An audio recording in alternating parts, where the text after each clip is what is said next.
درود ابراہیمی اگر کوئی نہیں پڑھتا تو وہ گناہگار ہوگا۔ توجہ کے ساتھ اس کی ڈیٹیل سمجھ لیجیے گا۔ اگر کسی بندے کو درود ابراہیمی یاد نہیں ہے تو نماز وہ کیسے پڑھے گا؟ اور درود ابراہیمی نہ پڑھنے والا گناہگار ہے تو پھر اس کا حکم کیا ہوگا جس کو درود ابراہیمی یاد نہیں ہے؟ یا پھر اگر کوئی پڑھنا بھول گیا تو حکم کیا ہوگا؟ توجہ سے ان ساری باتوں کا جواب سن لیجیے گا۔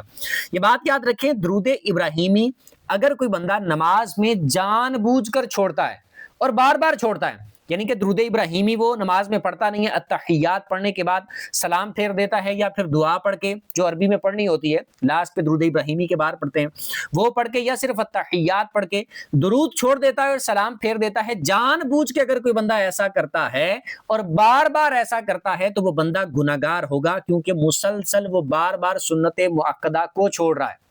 اور اگر کوئی بندہ ایک مرتبہ بھی اگر اس طرح جان بوجھ کے چھوڑتا ہے کہ اس کو یاد بھی ہے، اس کے باوجود بھی جب نماز پڑھتا ہے درود ابراہیمی اس نے جان بوجھ کر نہیں پڑھا، تو اس صورت میں بھی اس کا اس طرح کرنا درست نہیں ہے، برا عمل ہے اور ملامت کے لائق ہے۔ اگلی بات یہ ہے کہ اگر کسی بندے کو یاد ہی نہیں ہے درود ابراہیمی، وہ نماز تو پڑھتا ہے لیکن اس کو درود ابراہیمی یاد نہیں ہے، تو اس صورت میں اس کے لیے حکم یہ ہوگا، کیونکہ اس کی مجبوری ہے، عذر ہے کہ اس کو یاد نہیں ہے۔